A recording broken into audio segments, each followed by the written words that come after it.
ಲಿಂಗಾಯತ ವ್ಯಕ್ತಿಗೆ ಗಾಣಿಗ ಜಾತಿ ಪ್ರಮಾಣಪತ್ರ ನೀಡಬಹುದೇ? ಜಿಲ್ಲಾ ಜಾತಿ ಮತ್ತು ಆದಾಯ ಪರಿಶೀಲನಾ ಸಮಿತಿ ನಿರ್ಧಾರಕ್ಕೆ ಹೈಕೋರ್ಟ್ ಸಮ್ಮತಿ. ಧರ್ಮ ಮತ್ತು ಜಾತಿ ಮಾನ್ಯತೆಯ ಸೂಕ್ಷ್ಮತೆ ವಿವರಿಸಿದ ಕರ್ನಾಟಕ ಹೈಕೋರ್ಟ್ ತೀರ್ಪು. ಈ ತೀರ್ಪಿನ ಕುರಿತ ಒಂದಿಷ್ಟು ಮಾಹಿತಿ ಇಲ್ಲಿದೆ. ನಮಸ್ಕಾರ. ಇದು ನಿಮ್ಮ ಕೋರ್ಟ್ ಬೀಟ್ ನ್ಯೂಸ್. ವ್ಯಕ್ತಿಯು ಲಿಂಗಾಯತ ಧರ್ಮವನ್ನು ಅನುಸರಿಸುತ್ತಿದ್ದರೂ ಗಾಣಿಗ ಜಾತಿಗೆ ಸೇರಿದವನಾಗಿರಬಹುದು. ಪ್ರವರ್ಗ 2 ಅಡಿ ಜಾತಿ ಪ್ರಮಾಣ ಪತ್ರವನ್ನು ನೀಡಿದ ಕ್ರಮವನ್ನು ಕರ್ನಾಟಕ ಹೈಕೋರ್ಟ್ ಸಮರ್ಥಿಸಿದೆ. ಕರ್ನಾಟಕ ಹೈಕೋರ್ಟ್ನ ನ್ಯಾಯಮೂರ್ತಿ ಸೂರಜ್ ಗೋವಿಂದರಾಜ್ ಅವರಿದ್ದ ನ್ಯಾಯಪೀಠ ಈ ಮಹತ್ವದ ಅವಲೋಕನ ನಡೆಸಿದೆ. ಲಿಂಗಾಯತ ಧಾರ್ಮಿಕ ಸಮುದಾಯ ಮತ್ತು ಗಾಣಿಗ ಇದು ವಿಭಿನ್ನ ವೃತ್ತಿ ಆಧಾರಿತ ಜಾತಿ. ಇವು ಪರಸ್ಪರ ವಿರುದ್ಧ ಗುರುತುಗಳಲ್ಲ. ಅಂದರೆ ವ್ಯಕ್ತಿಯು ಲಿಂಗಾಯತ ಸಮುದಾಯದ ಧರ್ಮವನ್ನು ಅನುಸರಿಸುತ್ತಿದ್ದರೂ ವಿಶಾಲ ಸಮುದಾಯದ ಒಳಹೊರೆಯಲ್ಲಿ ಗಾಣಿಗ ಜಾತಿಗೆ ಸೇರಿರಬಹುದು ಎಂಬುದನ್ನು ನ್ಯಾಯಪೀಠ ಗಮನಿಸಿತು. ಕಾನೂನಿನ ಪ್ರಕಾರ ಲಿಂಗಾಯತ ಎಂಬ ಧಾರ್ಮಿಕ ಸಮುದಾಯ ಮತ್ತು ಗಾಣಿಗ ಅಂದರೆ ಎಣ್ಣೆ ತೆಗೆಯುವವರು ಪರಸ್ಪರ ವಿರುದ್ಧ ಗುರುತುಗಳೇ ಅಥವಾ ಗಾಣಿಗರು ವಿಶಾಲ ಲಿಂಗಾಯತ ವಲಯದೊಳಗಿನ ವಿಭಿನ್ನ ಜಾತಿ ಗುಂಪಾಗಿ ಮುಂದುವರಿಯಬಹುದೇ ಎಂಬ ಪ್ರಶ್ನೆಯನ್ನು ನ್ಯಾಯಪೀಠ ಪರಿಗಣಿಸುತ್ತಿತ್ತು. ಈ ಪ್ರಶ್ನೆಗೆ ಸಂಬಂಧಿಸಿದ ಪೂರ್ವ ನಿದರ್ಶನಗಳನ್ನು ಪರಿಶೀಲಿಸಿದ ನಂತರ ಲಿಂಗಾಯತ ಮತ್ತು ಗಾಣಿಗ ಪರಸ್ಪರ ವಿರುದ್ಧ ಗುರುತುಗಳಲ್ಲ, ಗಾಣಿಗವು ವಿಭಿನ್ನ ವೃತ್ತಿ ಆಧಾರಿತ ಜಾತಿಯಾಗಿದ್ದು ವಿಶಾಲ ಲಿಂಗಾಯತ ವೀರಶೈವ ವಲಯದೊಳಗೆ ಮುಂದುವರಿಯಬಹುದು. ವ್ಯಕ್ತಿಯು ಧಾರ್ಮಿಕವಾಗಿ ಲಿಂಗಾಯತವಾಗಿದ್ದು ಜಾತಿ ವರ್ಗೀಕರಣದಲ್ಲಿ ಗಾಣಿಗನಾಗಿರಬಹುದು. ಶಾಲಾ ದಾಖಲೆಗಳಲ್ಲಿ ಹಿಂದೂ ಲಿಂಗಾಯತ ಎಂಬ ವಿವರಣೆ ಮಾತ್ರದಿಂದ ಗಾಣಿಗ ಗುರುತನ್ನು ನಿರಾಕರಿಸಲಾಗುವುದಿಲ್ಲ ಎಂಬುದಾಗಿ ನ್ಯಾಯಾಲಯ ತೀರ್ಪಿನಲ್ಲಿ ಹೇಳಿದೆ. ಆದರೆ ಈ ಮಾನ್ಯತೆಯನ್ನು ಎಚ್ಚರಿಕೆಯಿಂದ ಅನ್ವಯಿಸಬೇಕು ಎಂಬುದನ್ನು ತೀರ್ಪು ವಿವರಿಸಿದ್ದು, ಗಾಣಿಗರು ಲಿಂಗಾಯತ ವಲಯದೊಳಗೆ ಇರಬಹುದು ಎಂಬುದರಿಂದ ಪ್ರತಿಯೊಬ್ಬ ಲಿಂಗಾಯತನು ಗಾಣಿಗ ಗುರುತನ್ನು ಹೇಳಿಕೊಳ್ಳಬಹುದು ಎಂದರ್ಥವಲ್ಲ. ಗುರುತುಗಳ ಸಹ ಅಸ್ತಿತ್ವವು ಕಾನೂನಾತ್ಮಕ ಸಾಧ್ಯತೆ. ಆದರೆ ನಿರ್ದಿಷ್ಟ ಪ್ರಕರಣದಲ್ಲಿ ಅದನ್ನು ಸ್ಥಾಪಿಸುವುದು ಸಾಕ್ಷ್ಯದ ವಿಷಯ.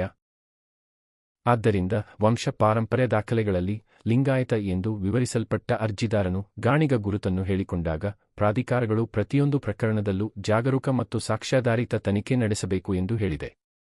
ತನಿಖೆಯಲ್ಲಿ ದಾಖಲೆಗಳ ಸಮ್ಮತತೆ, ಕುಟುಂಬ ದಾಖಲೆಗಳು, ಕಾನೂನು ಪ್ರಮಾಣಪತ್ರಗಳು ಮತ್ತು ಐತಿಹಾಸಿಕ ಹಿನ್ನೆಲೆಯನ್ನು ಪರಿಶೀಲಿಸಬೇಕು.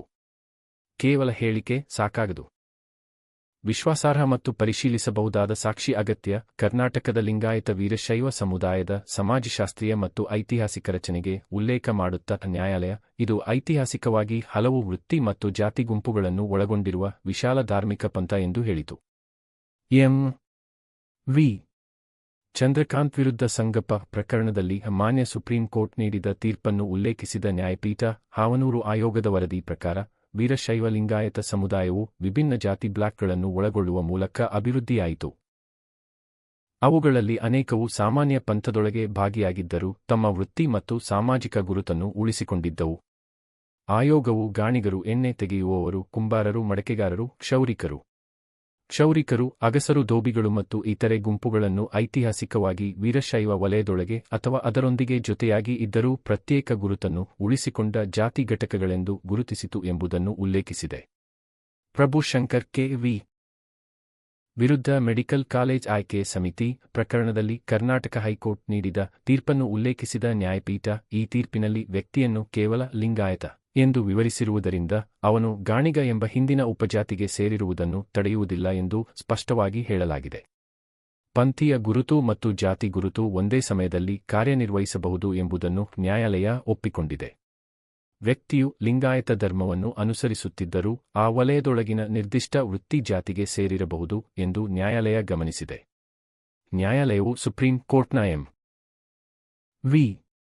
ಚಂದ್ರಕಾಂತ್ ವಿರುದ್ಧ ಸಂಗಪ್ಪ ಪ್ರಕರಣದ ಆದೇಶವನ್ನು ಉಲ್ಲೇಖಿಸಿ ಹಳೆಯ ದಾಖಲೆಗಳಲ್ಲಿ ಉಪಜಾತಿಯ ಉಲ್ಲೇಖ ಇಲ್ಲದಿರುವುದು ಆ ಗುರುತನ್ನು ಅಂತಿಮವಾಗಿ ನಿರಾಕರಿಸುವುದಿಲ್ಲ ಎಂದು ಹೇಳಿತು. ತಂದೆ ವಾಸ್ತವವಾಗಿ ಗಾಣಿಗನಾಗಿದ್ದರೆ ಮೀಸಲು ನೀತಿ ಕಾನೂನಾತ್ಮಕವಾಗಿ ಮಹತ್ವ ಪಡೆಯುವ ಮೊದಲು ಸಿದ್ಧವಾದ ಶಾಲಾ ದಾಖಲೆಗಳಲ್ಲಿ ಉಪಜಾತಿಯ ಉಲ್ಲೇಖ ಇಲ್ಲದಿರುವುದರಿಂದ ಕುಟುಂಬ ಗಾಣಿಗವಲ್ಲ ಎಂಬ ತೀರ್ಮಾನಕ್ಕೆ ಬರಲಾಗುವುದಿಲ್ಲ. ಸುಪ್ರೀಂ ಕೋರ್ಟ್ ಮಾರ್ಚ್ 3, 2002ರ ಅಧಿಸೂಚನೆಯ ಮೂಲಕ ಗಾಣಿಗ ಎರನ್ನು ವರ್ಗ 2ಎಯಲ್ಲಿ ವರ್ಗೀಕರಿಸಿರುವುದು. 27 ಜನವರಿ 2009ರ ಆದೇಶದಿಂದ ಲಿಂಗಾಯತ ವೀರಶೈವ ಗಾಣಿಗರನ್ನು ತಾತ್ಕಾಲಿಕವಾಗಿ ವರ್ಗ 3ಬಿ ಅಡಿಯಲ್ಲಿ ಸೇರಿಸಿರುವುದು ಮತ್ತು 28 ಫೆಬ್ರವರಿ 2009ರ ಅಧಿಸೂಚನೆಯ ಮೂಲಕ ಹಿಂದಿನ ವರ್ಗೀಕರಣವನ್ನು ಮರುಸ್ಥಾಪಿಸಿರುವುದನ್ನು ಪರಿಶೀಲಿಸಿದೆ ಎಂದು ನ್ಯಾಯಾಲಯ ತಿಳಿಸಿದೆ. ಈ ಅಧಿಸೂಚನೆಗಳ ಹಿಂದೆ ಇರುವ ಶಾಸನ ಮತ್ತು ಕಾರ್ಯನಿರ್ವಹಣಾ ಉದ್ದೇಶವು ಲಿಂಗಾಯತ ಗಾಣಿಗರನ್ನು ಗಾಣಿಗರಿಗೆ ಲಭ್ಯವಾಗುವ ಲಾಭಗಳಿಂದ ಹೊರಗಿಡುವುದಲ್ಲ, ಸರಿಯಾದ ವರ್ಗೀಕರಣವನ್ನು ಖಚಿತಪಡಿಸುವುದೇ ಎಂದು ಸುಪ್ರೀಂ ಕೋರ್ಟ್ ಗಮನಿಸಿದೆ.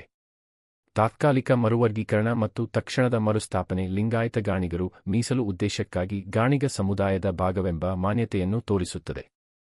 ಪಂಥೀಯ ಗುರುತು ವೃತ್ತಿ ಜಾತಿ ಗುರುತನ್ನು ಅಳಿಸಿಬಿಡುವುದಿಲ್ಲ. ವಿಶಾಲ ಧಾರ್ಮಿಕ ವಿವರಣೆ ನಿರ್ದಿಷ್ಟ ಜಾತಿ ವರ್ಗೀಕರಣವನ್ನು ನಾಶಮಾಡುವುದಿಲ್ಲ. ಹೈಕೋರ್ಟ್ ಹೇಳಿದ್ದು ಎನ್. ವಿ. ಚಂದ್ರಕಾಂತ್ ಪ್ರಕರಣದಲ್ಲಿ ವಿಶ್ಲೇಷಿಸಲಾದ ಸರ್ಕಾರದ ಅಧಿಸೂಚನೆಗಳು ಲಿಂಗಾಯತ ಗಾಣಿಗರಿಗೆ ವರ್ಗ 2A ಅಡಿಯಲ್ಲಿ ಲಭ್ಯವಿರುವ ಲಾಭಗಳನ್ನು ನಿರಾಕರಿಸಬಾರದು ಎಂಬುದನ್ನು ಮತ್ತಷ್ಟು ಬಲಪಡಿಸುತ್ತವೆ. 28 ಫೆಬ್ರವರಿ 2009ರ ಅಧಿಸೂಚನೆಯ ಮೂಲಕ ವರ್ಗೀಕರಣ ಮರುಸ್ಥಾಪನೆಯು ಲಿಂಗಾಯತ ಗಣಿಗರು ಮೀಸಲು ಉದ್ದೇಶಕ್ಕಾಗಿ ಗಣಿಗ ಗುಂಪಿನೊಳಗೆ ಬರುತ್ತಾರೆ ಎಂಬ ರಾಜ್ಯದ ಮಾನ್ಯತೆಯನ್ನು ಪ್ರತಿಬಿಂಬಿಸುತ್ತದೆ. ಪ್ರಕರಣದ ಹಿನ್ನೆಲೆ: ಅರ್ಜಿದಾರರು 1998ರಿಂದ ಪೊಲೀಸ್ ಕಾನ್ಸ್ಟೇಬಲ್ ಆಗಿ ಸೇವೆ ಸಲ್ಲಿಸುತ್ತಿದ್ದಾರೆ. ಅವರು ವಿಶ್ವಕರ್ಮ ಸಮುದಾಯಕ್ಕೆ ಸೇರಿದವರು. ಇದು ಇತರೆ ಹಿಂದುಳಿದ ವರ್ಗಗಳ ವರ್ಗ 2A ಅಡಿಯಲ್ಲಿ ಬರುತ್ತದೆ. ಪ್ರತಿವಾದಿ ಸಂಖ್ಯೆ 3 ವಾಸ್ತವವಾಗಿ ಲಿಂಗಾಯತ ಜಾತಿಗೆ ಸೇರಿದವರು. ಅದು ವರ್ಗ 2Aಯಲ್ಲಿಲ್ಲ ಎಂದು ಆರೋಪಿಸಲಾಗಿದೆ. 2009ರಲ್ಲಿ ಪೊಲೀಸ್ ಉಪನಿರೀಕ್ಷಕ ಪೊಲೀಸ್ ಸಬ್ ಇನ್ಸ್ಪೆಕ್ಟರ್ ಹುದ್ದೆಗೆ ನೇಮಕಾತಿಗಾಗಿ ಹೊರಡಿಸಿದ ಸರ್ಕಾರದ ಅಧಿಸೂಚನೆಯ ಮೇರೆಗೆ ಅರ್ಜಿದಾರರು ಮತ್ತು ಪ್ರತಿವಾದಿ ಸಂಖ್ಯೆ 3 ಇಬ್ಬರೂ ಅರ್ಜಿ ಸಲ್ಲಿಸಿದರು. ಅರ್ಜಿದಾರರ ಪ್ರಕಾರ 3ನೇ ಪ್ರತಿವಾದಿಯವರು 2010-11 ನೇಮಕಾತಿ ಪ್ರಕ್ರಿಯೆಯಲ್ಲಿ ತಾನು ವರ್ಗ 2Aಯಲ್ಲಿರುವ ಲಿಂಗಾಯತ ಗಾಣಿಗ ಸಮುದಾಯಕ್ಕೆ ಸೇರಿದವನು ಎಂದು ತಪ್ಪಾಗಿ ಪ್ರತಿನಿಧಿಸಿ ಆಯ್ಕೆ ಪಡೆದನು. ಅರ್ಜಿದಾರರು ಹಿಂದುಳಿದ ವರ್ಗಗಳ ಕಲ್ಯಾಣ ಇಲಾಖೆಯ ಆಯುಕ್ತರ ಮುಂದೆ ದೂರು ಸಲ್ಲಿಸಿದರು.